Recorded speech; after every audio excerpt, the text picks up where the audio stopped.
Well, hello, Chase Oaks, and happy Father's Day weekend. And we're so glad that you are celebrating with us this weekend, wherever you are, whether in this area or some other part of the country or some other part of the world.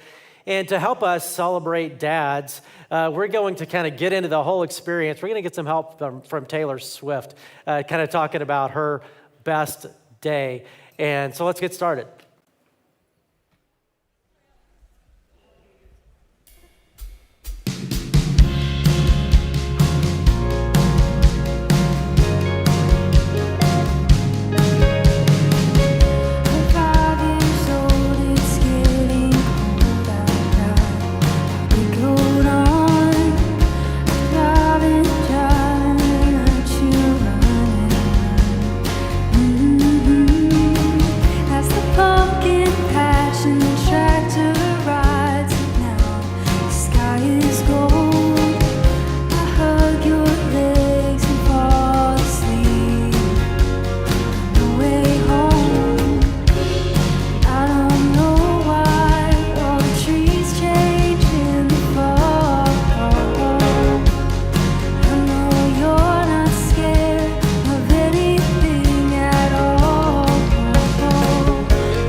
Welcome to Chase Oaks Online. We're so glad that you are joining us this weekend. And if this is your first time tuning in with us, we'd love to connect with you. So text new to 58578 and we'll reach out to you later this week.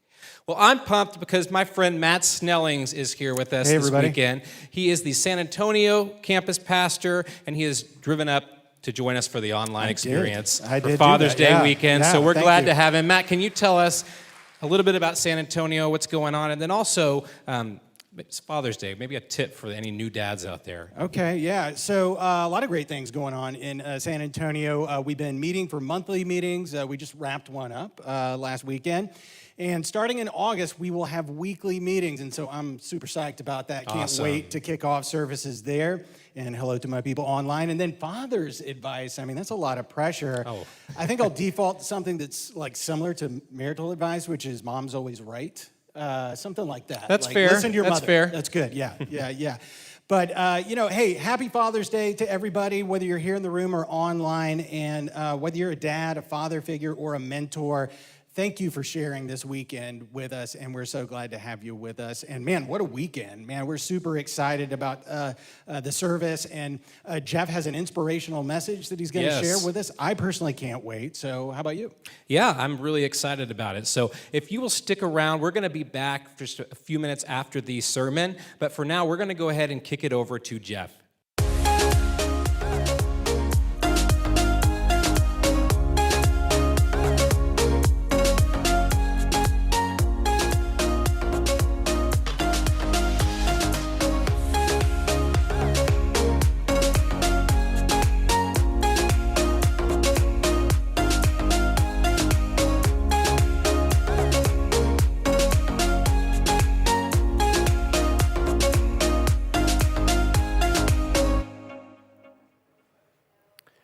Well, hello once again, and once again, happy Father's Day weekend. And dads, you're kind of a big deal, such a big deal that we're taking a break from our series called Resolve, where we're looking at how to resolve some of the difficult things in relationships we tend to keep in there to help them just be free of that. And we'll finish out that series next week. So one more week for relationships to be bad. And then next week we'll fix it. How about that? That fair enough? But this week we want to honor dads, and because, as I said, you are kind of a big deal. And we're going to talk more than just dads, but let me focus on dad just a little bit. To let you know how big of a deal you are, I'm going to read some quotes from kids about their dads. And these are excerpts from these essays that have been done since the 1990s. They've done it every year in Illinois, this essay contest that kids write. They have like 500,000 of these now, and I'm not going to go that many, but here's just some excerpts from a few. This one from a sixth grader. Without my father, it would be like a ball without any air inside it. When I'm feeling sad, he comes and cheers me up by telling me a silly joke or buying me a pack of baseball cards. My dad is a hardworking man, but he still has time for me. So way to go, Dad. This first grader, it's going to talk about Frito-Lay, and after all, since I picked this one since we're, North Dallas, Plano, headquarters of Frito-Lay. He's a Frito-Lay man. That's an important job because Frito-Lay means chips, which is food. That's so important because you could not live without food. Proud of his dad. A fourth grader, my dad is so great that if someone offered me a choice to be rich or to love my dad, I'd say definitely love my dad. I'm already rich. I've got the greatest dad. That's sweet or what? So that'll give you an idea, right? And look it up, though. There's so many of those. If you look up Illinois and essays about dads, it's pretty cool reading that. And so I do want to say happy Father's Day to dads. And the fact that you're here this weekend is really cool because it tells me a lot about you. And it tells your family a lot about you. Because on Father's Day, dads kind of get a free pass. You can do what you want to do. And you've decided, whether you're watching online or here at our physical campus, you've decided to make a priority of coming to church. Now, some of you may be thinking, wait a minute, I could have done whatever I wanted to do. But I'm still going to count you as as being a person, say, no, I'm going to make this a priority. And I think that's really important because kids are always watching, and we're going to talk about that today, about how important it is if we're going to pass on the faith to develop it ourselves. And the fact that you're here tells me that your spiritual life, your spiritual journey, you may not be a Christ follower yet, but your spiritual search is important to you enough that you've showed up. Or if you are a Christ follower, it's important enough to you that you've made this a priority. And I think that's really, really cool. It also tells me and tells that you want to pass on the faith to your kids. And so that's what we're going to talk about today is how to pass on the baton of faith. How do we pass on spirituality to our kids? And I know a lot of you aren't dads. Most of you aren't dads that are watching or here right now. And we're going to talk to more than just dads because all of us have responsibility to help pass the faith on to the next generation. God has placed kids in your life on purpose. It could be you may be a mom. You may be an aunt or an uncle or a grandparent. You may be an older brother, older sister. Even just the fact that you're in this church means you have responsibility for the next generation in our church. It's all of us are in on this. And all of us, I believe, with the life in the kids in our lives, we want our kids to know God. We want them to flourish in the way that only a person can flourish when they follow Jesus. We want them to live into the destiny that He has for them. And so how do we help make that happen? What is our role? How do we do all we can to pass the baton well and not fumble the baton pass? And you could certainly argue really easily, this is an important time in history in our culture to make sure we don't fumble the baton pass. And so let's talk about it. And the good news is we have an incredible passage in the Old Testament at a critical time in history then, when the people of God in the Old Testament, Israel, they were going into the promised land, and Moses, their leader at the time, is helping them understand how they can pass the baton of faith to the next generation as he's preparing them to go into the promised land. And in Deuteronomy 6 is just this incredible passage how to do that, and here's where it starts. These are the commands, decrees, and laws the Lord your God directed me to teach you to observe in the land that you are crossing the Jordan to possess. He's just given them all these instructions so that you, your children, and their children after them may fear the Lord your God as long as you live by keeping all His decrees and commands that I give you, and so that you may enjoy long life. Hear, Israel, and be careful to obey so that it may go well with you and that you may increase greatly in a land flowing with milk and honey, just as the Lord, the God of your ancestors, promised you. What he's saying is when you and I submit to God, when we obey what God says, God doesn't just arbitrarily tell us to do stuff just for the fun of it. He made the world. He knows how it works. He knows how it works best. And if you and I are going to flourish in life, it's going to be as we learn to obey all that God has taught and live in it, because that's why He gave it. That's why we have that wisdom. But notice Moses said, I want you to do this in a way that not only you, but your children and their children after them will continue to be able to flourish as they live in obedience to God. So the question is, well, how do we help not just us, but our children and their children and their children and their children from generation to generation to generation? How do we get this right? How do we pass the baton? Let's keep going, because here's the baton. Here's what we're trying to pass. He'll then tell us how to do it. But this verse is arguably the most important verse in the whole Old Testament. It's called the Shema. And it's, hear, O Israel, the Lord our God, the Lord is one. Love the Lord your God with all your heart and with all your soul and with all your strength. When I say that was the most important passage in the Old Testament, it was actually a good Israelite was instructed in Deuteronomy, and they did this. Jesus would have done this growing up. It would have been the first verse he memorized. Every morning when they got up, the first thing they did is say the Shema, this verse. At night, before they went to bed, the last thing they did at night was say this verse. Martyrs, when people were martyred for their faith throughout Jewish history, they would, as whatever was happening, they would say this verse. When Jesus was asked, what is the most important commandment in the whole Bible?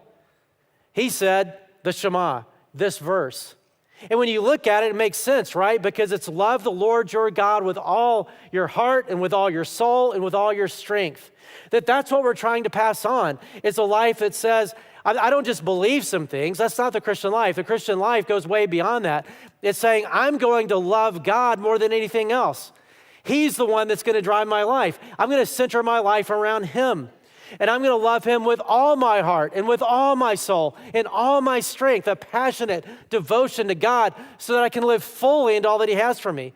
That's what we want to pass on to our kids. Well, how do we do that? These commandments that I give you today are to be on your hearts Impress them on your children.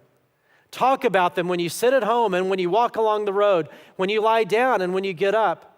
Tie them as symbols on your hands and bind them on your foreheads. Write them on the door frames of your houses and on your gates. And when you kind of pull that out, couple of disciplines to do. Because the baton pass is easy to fumble. It's not just going to happen. It takes some intentionality. And to be intentional in two ways. One is to develop your own contagious relationship with God. Meaning if you and I are going to pass the baton of faith, we have to have the baton of faith. You and I can only pass on to somebody else what we have. We can't give what we don't already have.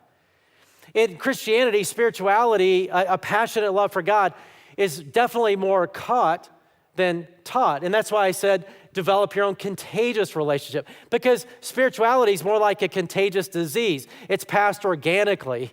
And we know a little bit about contagious diseases lately, coming out of a pandemic. And it's awesome that I can say coming out of a pandemic, right, after all that we've gone through in COVID season. But we're still in this kind of awkward season. I don't know about you, but you're like, well, should I wear a mask or not when you go somewhere, like you go into a restaurant or you go into a mall or you go into a grocery store? Should I wear one of these or not? Even though I'm vaccinated, should I do it? And some people do and some people don't. What I'm seeing a lot lately is people doing it, and I'll describe it for those who are just listening to this, where they have a mask on, but it's like under their chin. That's happening a lot. And it's really kind of bizarre to me, like, why? But I think it's a way to say to people who think we should wear masks, like, hey, I've got one. But for people who think we shouldn't, it's like, yeah, but I'm not going to put it on my mouth. I'm cool, right? So it's like, it's sort of like trying to please everybody, which you can't do. Trust me, I know. And so, but there's that awkwardness of the mask or awkwardness of handshakes. I'm kind of over it now. I mean, now it's fine, but about 4 weeks ago, even 5 weeks ago, when people first started shaking hands again, and I know it's still awkward for some people. I'm kind of like, yeah, I'm cool with it now. But 5-6 weeks ago, it was like, wait a minute, is this okay? Like, should I, somebody'd hold out their hand, and I'd do this instant math in my head because I got the J&J vaccine, so I'm thinking, okay, I've got an 85% chance. The other one's 96%, but I've got an 85% chance if this person has COVID of this vaccine working and I won't get COVID. So that's great, but there's a 15% chance that I might get it, right? So that's 1 out of every 8 handshakes. I'm a goner. It's kind of in my mind, or it could be, or whatever. So I'm thinking, man, but then if they've been vaccinated, well, math is way in our favor, right? Then you almost don't even worry about it. And so then it's a quick calculation of, hey, does this look like the kind of person that would get vaccinated or the kind of person that would blow it off? Because, 15% chance this could be a problem. So all that going through, maybe you didn't go through all that in your head really quickly, but a few weeks ago, that's the kind of stuff that was going through my head. So we've learned a few things, right? We've learned to think at least about contagious diseases and how that works. Well, spirituality is more caught than taught. I mean, you and I can say to our kids and kids in our life, however you relate to a child, hey, don't do what I do what I say. And that's not going to happen because what we say, it really is important. We'll get to that. But what you and I do is way, way more impactful. I still remember one time driving down the road and Caleb, my youngest, he was in the older 2, 3 range, and he's in the back seat, and we're in the left-hand lane, and I can be a little aggressive in my driving sometimes. I've gotten better. But in the left-hand lane, and somebody was going slow in the left-hand lane, they didn't realize that the left-hand lane is called what? The passing lane. Yeah, it's not driving lane, it's the passing lane. It just helps me to get that off my chest every couple of years around here. Just remind, hey, as Chase Oakers, let's take responsibility to make the left-hand lane be a passing lane. That's right. Well, anyway, this person didn't get that memo. So I was, I slowed down and I was maybe a little close. And from the back seat, from my, 3-year-old in the back seat, I hear this, out of the way, bozo. I'm thinking, okay, so where did he get that? Obviously Christy. He'd been driving around Christy, but But kids do more, right? Like they watch, they see, right? And the same thing is true, certainly spirituality. Here's the scary thing about this, is that you and I as adults, certainly those of us who are dads, and by the way, there's a lot of studies that will show that dads are by far the most influential in terms of what kind of spirituality we pass on to our kids. But you and I actually already are passing on spirituality to our kids, whether we know it or not. We're passing on priorities to our kids, what's important in life to our kids, whether we know it or not. And what Moses is saying, so then let's be intentional. That we're passing on a vibrant spirituality. Love the Lord your God with all your heart and with all your soul and with all your strength. And so the best thing you and I can do for the kids in our life is to develop our own faith. It's to grow our own relationship with God. It's to make him our biggest priority and our biggest passion in life. And right now is an interesting time. I'm kind of preaching to the choir, right? Because, it's Father's Day, like I said. You dads and other people in the room, you're here. So that does say a whole lot, which is really cool. But there's a whole lot of people right now that are just all over the country, Christians, who were engaged, who are just sort of floating out there now. And I get it. We're coming out of a pandemic. It's easy to put spiritual life on the back burner. But let me encourage us to encourage people we know just to reach out to them and make sure they're okay. Because drifting is a dangerous spiritual place to be. And so just if you think, man, I don't wonder how they're doing, or man, I haven't seen them in my small group in a long time, or man, I used to sit by them and I haven't seen them in a long time. Just reach out to them and say, hey, I want to know how you're doing. And come to group with me, or hey, come sit with me at church, or watch online with me, or whatever. I think that's really important right now. But the fact that you and I, that you're here, you're online, again, says a whole lot. But let's keep taking steps, because that's essentially what the Christian life is. It's walking with God and taking new steps with him. As we spend time, as we grow, we spend time with other godly people in community. We spend time with God on our own through the Word. We show up like we are right now and hear from him and put that into practice. We serve him in different ways. As we prioritize our spiritual growth, then we can organically pass it on. So obviously it's important, like what we do, but it is important what we say also. And that's the next thing that he's going to say. Seize every opportunity to talk about the faith with your kids. Thinking back, he said, impress them on your children. Talk about them when you sit at home and when you walk along the road, when you lie down and when you get up. Tie them as symbols on your hands and bind them on your foreheads. Write them on the door frames of your houses and on your gates. We don't have to be overly literal about all that. You have to go home and write stuff on your house. The point that he was trying to make is, hey, look, take every opportunity you can. As you go through your day, take every opportunity you can to turn moments into teaching moments and to talk about God. And when you see a sunset, talk about God's creativity and how he created not only sunsets to be beautiful, but he was intentional about them and the way he created them, and to think about that. Or we'll actually give a little bit more on that here in a few minutes on how to have those conversations. But one of the things that's going on around here is also really important.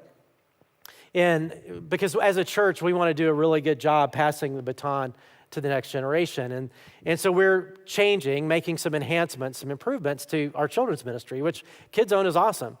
But you're going to be hearing more about this next week as we're kind of rebranding Kids Zone. It's going to be called Kids Co.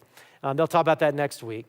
But some of the changes that are being made, one of them is what we've done through the curriculum is thought about from birth to maybe one or something, but from birth to high school, when people graduate, if people are going to be solid in their life and solid in their faith as kids and as junior hires and as teenagers, what do they need to be exposed to biblically?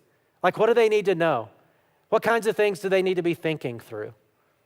And so it's just at each stage of life, making sure that they're having the right kinds of input and the right conversation to equip them to face what they're facing as kids and teenagers. And so they'll be having these conversations and learning these biblical truths. And at the same time, it's an opportunity for parents to be part of the conversation, because that's where it's really gonna sink deeply into their hearts and lives.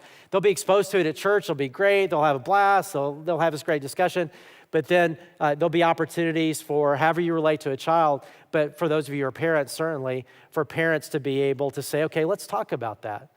And there'll be prompts and opportunities to say, well, man, if I'm going to pass the baton, like, I don't know, like what kind of conversations do I have? And it'll be like, well, we're gonna tee it up for you to be able to have the kind of conversations that you really do want to be having with your kids, and it'll shape them for their whole life to be able to live into all that God wants for them. And you'll hear more about it next week. It also means it's a great opportunity if you're looking for a place to serve in the church and think, man, I want to be used by God to have an impact, and I just don't know where. Kids Co is an incredible opportunity. I can't imagine, as well as student ministry as well, I can't imagine a more strategic one than equipping the next generation and making sure we pass the baton well. And you'll also have a blast. For Christy, my wife, serves at our Woodbridge campus. She comes here on Friday night at the Legacy campus, and then serves at our Woodbridge campus in Studio 56. And I'd love to say that the highlight of her church week is hearing me speak on Friday nights. I haven't asked her, but my guess is the highlight of her church week is when she's with her kids at Studio 56 leading those small groups, because she just loves it. She loves coming home, talking to me about it, and just saying, man, these kids are so amazing, and they're so smart, and you just can't believe the kind of conversation we had and the kinds of things they're thinking through. I'm so impressed. And anyway, just so if you're looking for a way to engage, it's a great way to engage. So when you put all this together, we just want to do a good job passing a baton of faith to the next generation, right? And it first means making sure we have something to pass, and then to be intentional in that baton pass. And so to talk about this a little bit more and to introduce us also to a tool to help grow our faith and do what we're talking about today, I'm going to invite somebody to the stage that is a very special part of our church. For some of you, many of you, he may be a stranger to you, but he's no stranger to this church because he's the one that God used to start this church. His name is Gene Getz. And he's an amazing person. He's one of my heroes. He's the one that passed the baton of this job that I have 16 years ago now. Passed the baton from senior pastor to senior pastor. And I got to serve with him for about 15 years when he was senior pastor and I was on staff. And he's just an amazing person. He's written over 60 books. He's also written a study Bible called the Life Essentials Study Bible. We'll talk about that a little bit. It's just coming out with a new one just over the last few weeks that came out. So you'll hear about that tool as well. We've been praying for him a lot because he got COVID last year and has been through quite a journey. At one point, it looked really scary, and God helped him, find healing, and he's progressing out of that. And so with all that said, let's welcome Gene to the stage.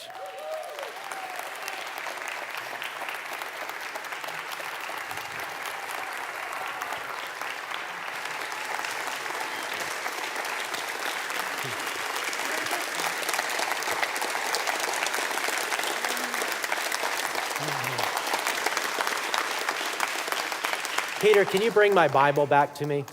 And I don't know if you saw this online, but you just got a standing ovation. Yeah, I did. You deserve it. So, Gene, you're very loved here, certainly by me and by our church, and thank you for being you. And we have been praying for you through this experience with COVID that you've had, and catch us up a little bit on that part of your life, on your health. How are you doing? Well, I'm making progress. Yeah. As most of you know, I really got hit. Was in the hospital for 8 months and in various care centers, and then I've been home about 3 months. And boy, that's great. I got the greatest caregiver in the world in Elaine, but I'm making progress. I had to learn to walk again. It's amazing. A lot of my family got COVID, but it only lasted a week. And it hit me a little differently, probably because of my age. But, it's really interesting. We were, by the way, we had our 65th wedding anniversary last week. All right.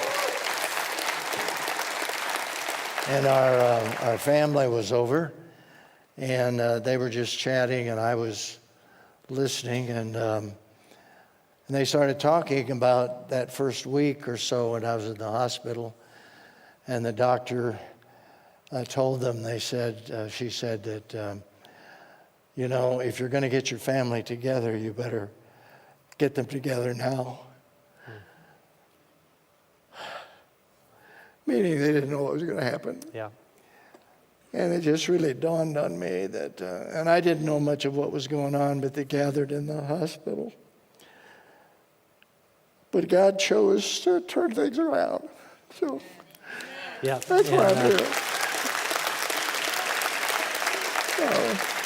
Well, we're very. I learned a lot. I learned a lot about love.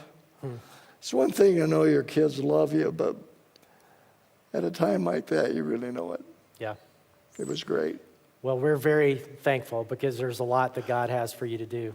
And I know, like Paul said, right, to go home and be with the Lord is great, but to be here means more ministry, and I know that's the way you live your life. And in fact, we're going to talk, we'll be talking about that here a little bit. So we just talked, as you know, about Deuteronomy 6. Right. We were talking earlier this week. One of my favorite passages. That's what and I know for you and Elaine, as you parented your children, and then grandparented, continue to grandparent grandchildren, that's been a very important passage to you as you think about that. So talk about that a little bit. How did that shape your parenting? Well, I appreciate the message. It was well done. And I think the thing that we sometimes miss is what you pointed out, is the spontaneity that's built into that.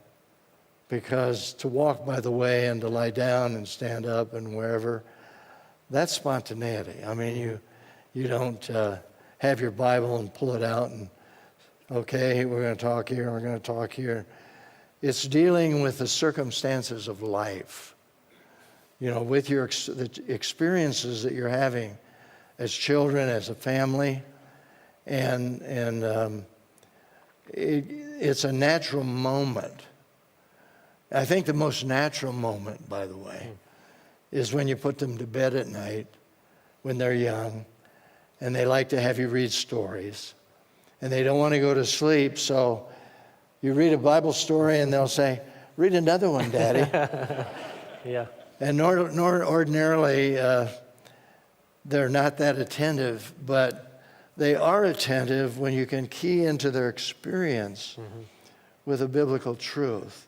And it's not huge. We're not talking sermons and lots of time. We're talking about moments that children won't forget.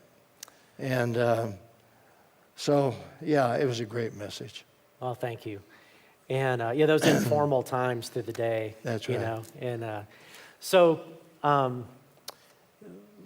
one of the things going on in your life that has certainly been helpful for so many in us, you've written books that are like Measure of a Man 50 years ago, I think, almost. You wrote that. It's still a best-selling book and helping men grow in their faith, as we were talking about in this message.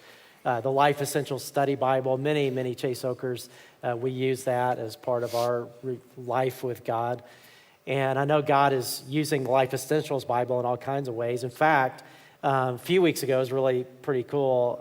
In Austin, something happened at the Capitol that I think people need to know about if they don't already. So share about that. Well, Phil King is a representative from District 61 beyond Fort Worth, and I was at his church. I spoke, and we made the Bible available, and he bought one. And I didn't get to meet him then, but he texted me, and he said, "Gene, I got the Bible. I'm reading it every day. I watch the videos." He said, "It's incredible. I'm sharing this Bible with others." In fact, he said, "I would like to arrange for you to come to Austin when the House meets and lead us in prayer. And I would like for the House of Representatives to do a resolution to you in honor of your ministry." And of course, it just was overwhelming. I did not expect that. The doctor agreed, and my family had a little bit of an intervention and didn't let me go to Austin. I wanted to, but they've got people coming from all over the world. And, you know, the possibilities there are not good. So I was not able to be there, but we watched it online. And in fact, here, when they walked in, you can see those are the desks of 150 of our House of Representatives. And on that desk is a Life Essentials Study Bible. And so Phil King arranged to get the Bibles so they could have them, and he could make that presentation of that Bible to the 150 House of Representatives. And here are 5 of the representatives afterwards holding their Bibles. The irony is, when we got back to Dallas, the Senate found out that they had received the Bibles, and so we sent 30 more. That's great. But it was an unexpected encouragement Yeah. and blessing.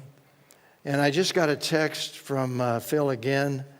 He said, Gene, I just finished all of Genesis, watched every video, and he said it just was incredible.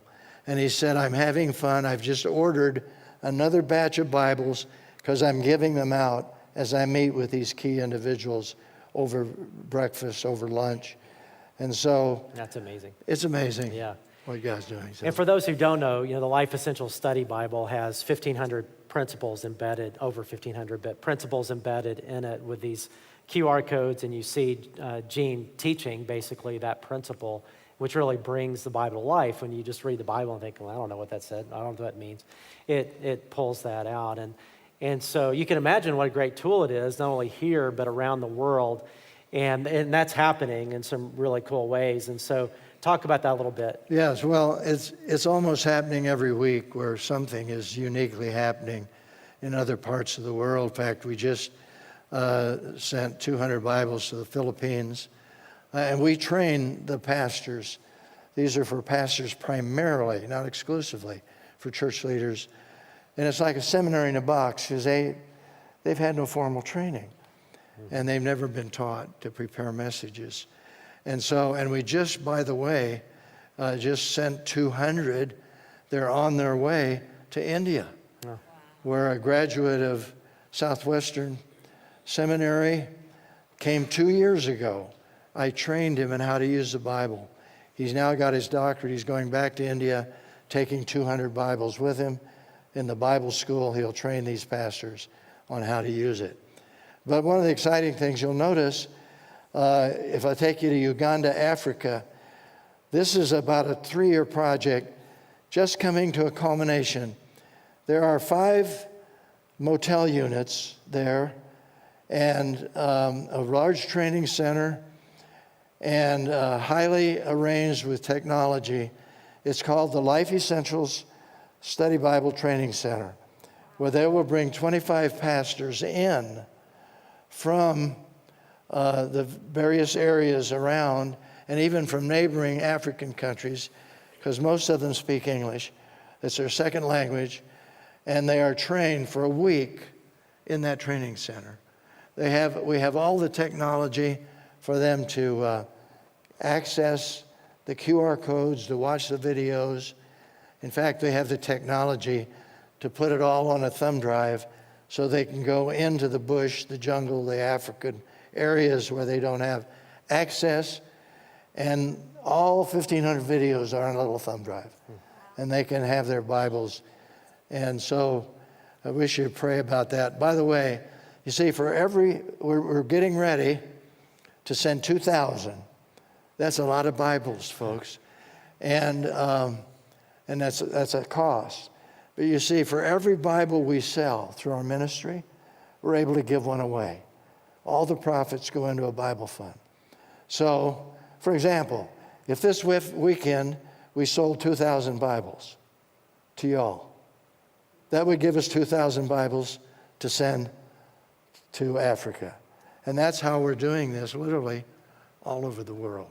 So it's just beginning to expand, Jeff, and it just amazes me. It is amazing. And to and I didn't talk with you about this, but as a church, we want to help in another way too. And from time to time, we do this. But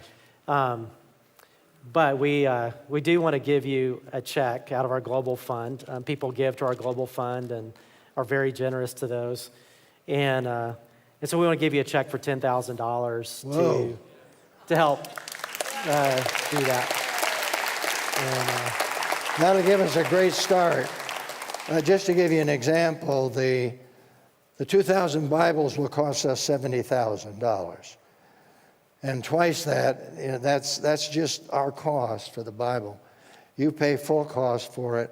That gives us 50% to give. So, boy, this will be great. Absolutely. Thank you. That's unexpected. Yeah, that's a delight. Let's shift a little bit because there's another. You came out with another study Bible, and that is the Men of Character Study Bible that just came out. Really, from all your work that through Measure of a Man and other books that you've written that help us guys grow in our faith, so that we have something to pass on as we're talking about this weekend. So, share a little bit about the Men of Character Bible. Yeah, this is the Men of Character Bible.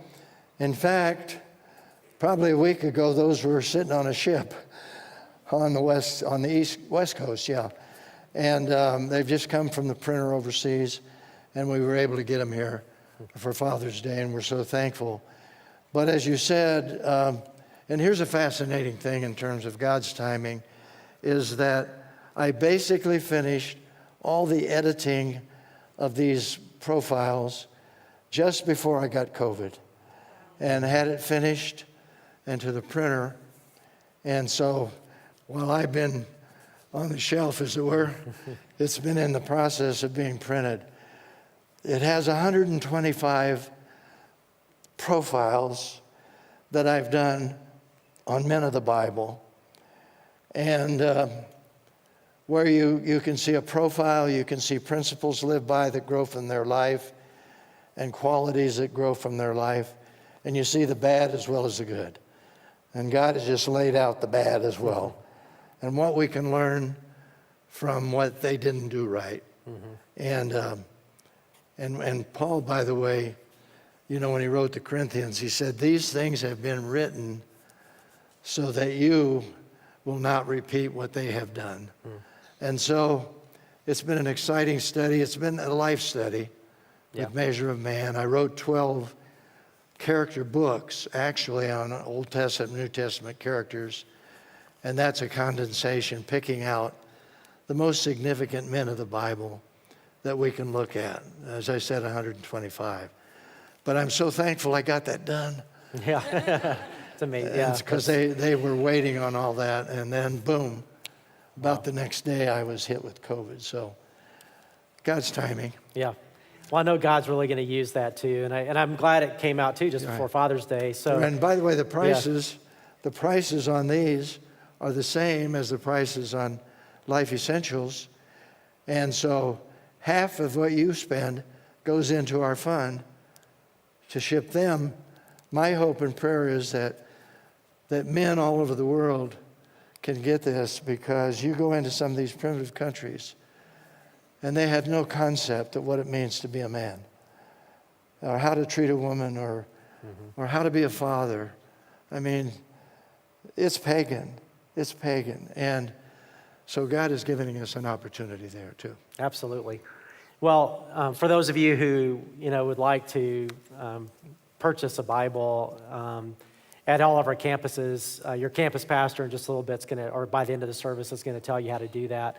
You're about to hear about how to do that online for those of you who are watching And online. by the way, I've signed them because they don't want me getting too close to you. I'm sorry, because that'd be right down there. Yeah. Oh, But, yeah. I know you would. I'm sorry that I can't hug everybody. Yeah. Well, consider yourself hugged by this church for sure. And so thank you, Gene. And what we're talking about is developing a vibrant faith ourselves that we can then pass on to the next generation. And as a church, we've got to get this right. And as you look at what's happening in our culture, you could argue that an American culture, we're in danger of losing a generation, and we're not going to do that, and certainly not here, not with our kids. And so that's why we're putting a whole lot of effort into what's happening in Kids Co. and children's ministry, and this opportunity to grow our faith that we can then pass on. And so let me encourage you to dive in, and these are great tools to do just that. And I want to pray for us and pray for the next generation in our church and pray for Gene and the ministry as well. So let's bow our heads together and pray. Father, I do thank you for how you have crafted every human being made in your image with innate dignity and a unique design and a unique contribution. And every human being you love in ways that are beyond what we can understand. And Father, I pray that you would help us in our generation to do the best job possible of living into the calling and destiny that you have for us so that we can then pass that same thing on to the next generation, to the kids in our life and the kids in our communities and the kids in our church. Father, would you help us as a church get this right? Would you help us in our homes, in our neighborhoods, in our communities get this right? Father, I thank you for how you are using Gene.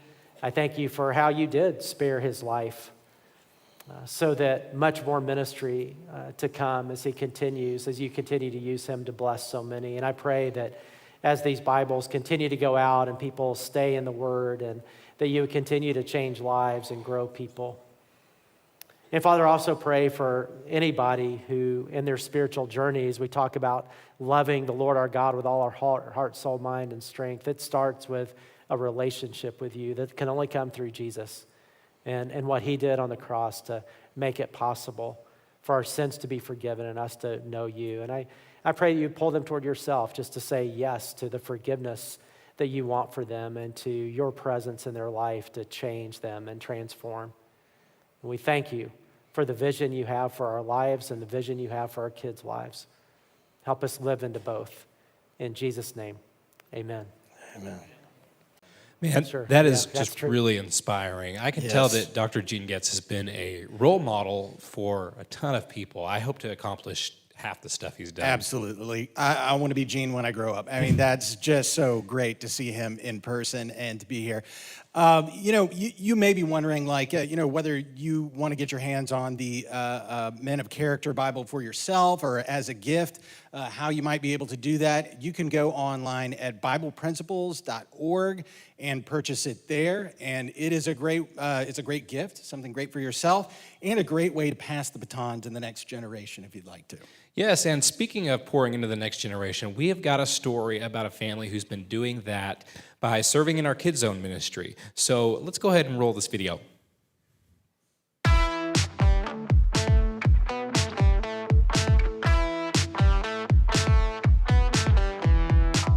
My boys and I, we serve in Kids Zone, and so the boys do a good job with the kids in the small groups, and then Renee serves in 56.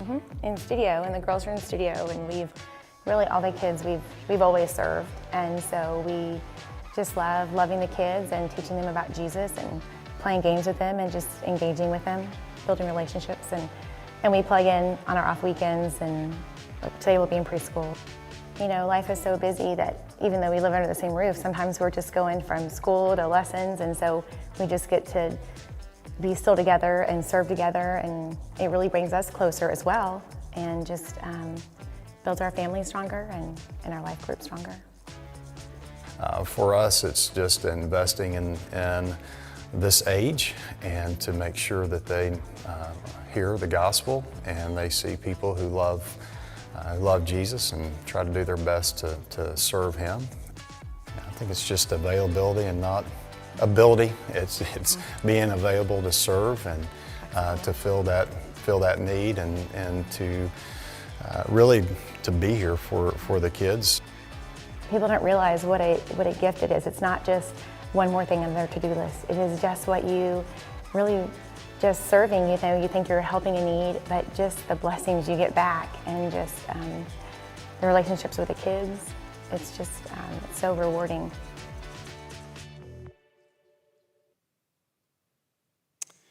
That was awesome. What a great way to be on mission together, to serve together, and to make a difference as a family. Yes, and if you'd like to make a difference by giving, we've made it really easy. You can go to our app or our website and do everything right there. Well, now we're going to go ahead and transition into a time of worship. So turn off your speakers and let's kick it over to the band.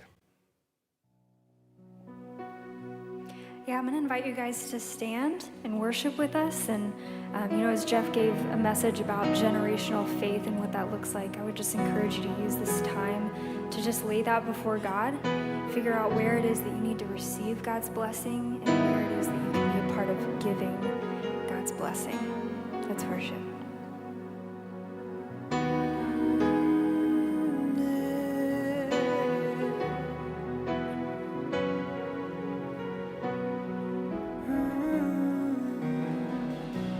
Lord bless you and keep you. May his face shine upon you, be gracious to you. The Lord turn his face toward you and give you peace.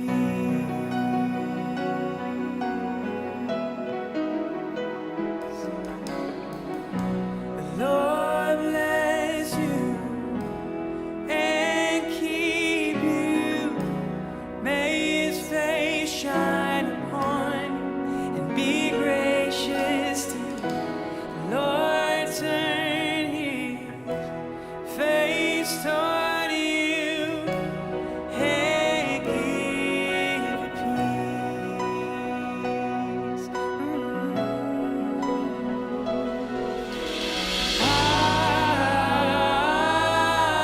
Amen. Amen. Amen. Amen.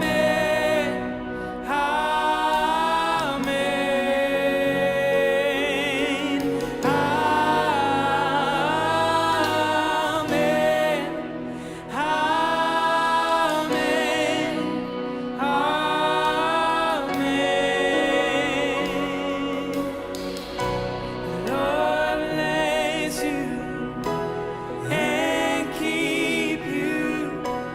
May his face shine upon you and be gracious to you. The Lord turn his face toward you and give you peace. We sing amen.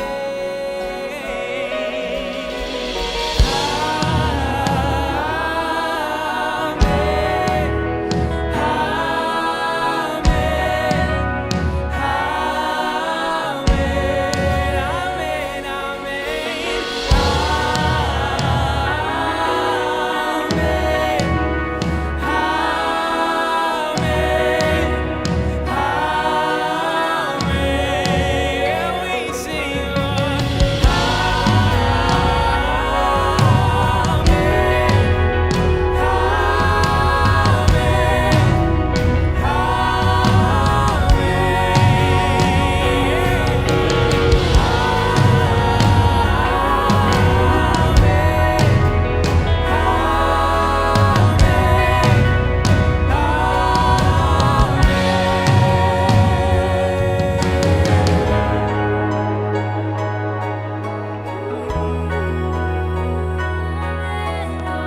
favor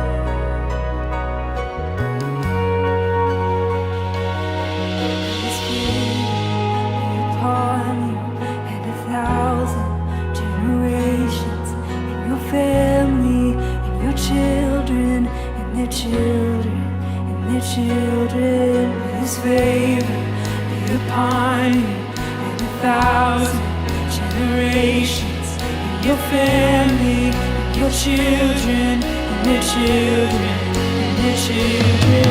May his presence go before you and behind you and beside you, all around you and within you. He is with you, he is with you in the morning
worshiping, and we're going to sing about our testimony, what God has done in our lives, and we're just going to praise what He's done for us.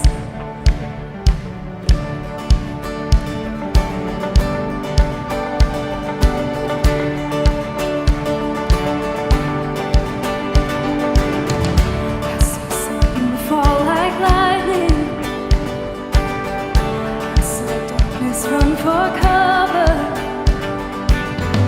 but the miracle that I just can't get over, my name is registered in heaven.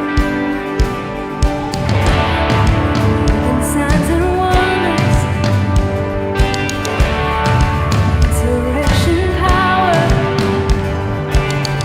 still the miracle that I just can't get over, my name is registered.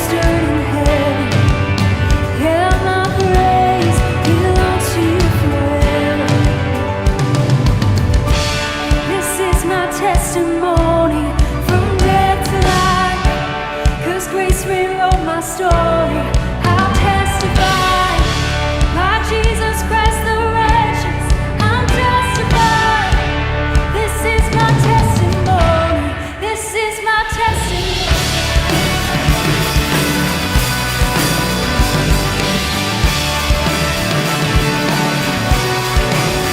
Come together. Sons and daughters, been washed in water. Sing the praises of the Spirit, Son and Father. Our God will finish what He started. Yes, our God will finish what He started. This is my testimony from death to life. 'Cause grace rewrote my story. I'll testify, by Jesus Christ the righteous, I'm justified. This is my testimony. This is my testimony.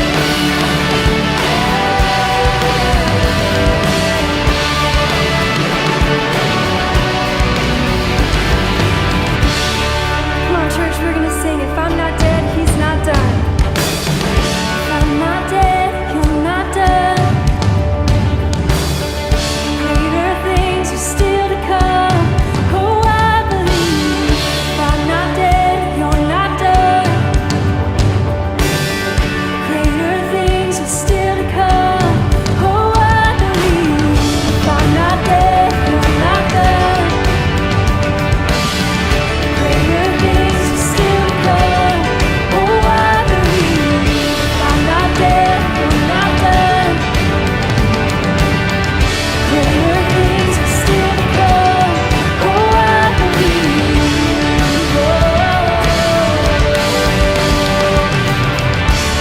This is my testimony from death to life. 'Cause grace rewrote my story. I'll testify, by Jesus Christ the righteous, I'm justified. This is my testimony. Oh, I'm alive. This is my testimony from death to life. 'Cause grace rewrote my story. I'll testify, by Jesus Christ the righteous, I'm justified. This is my testimony. This is my testimony.